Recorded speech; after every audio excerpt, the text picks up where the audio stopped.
We're stopped at one of the overlooks on CO-17 highway, and it's climbing up through the mountains. And actually, I don't know if you can get a good view of it, but up at the top there's actually snow.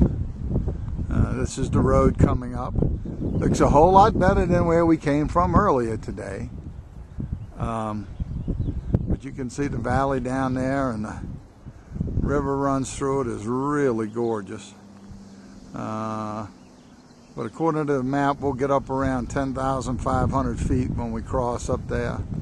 So here's up close and personal with the snow. If you can see a little bit further down in the roadway, that's a narrow gauge railroad, which goes from Antinio, Colorado to Chama.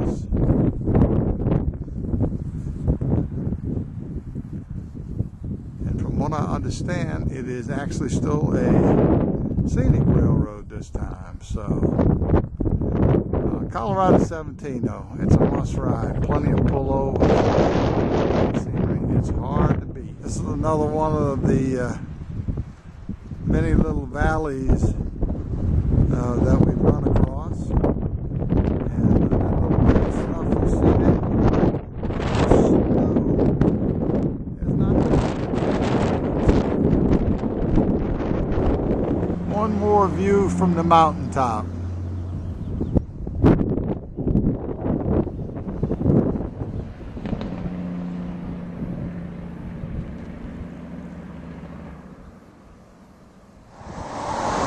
Chama Rock, almost to Durango.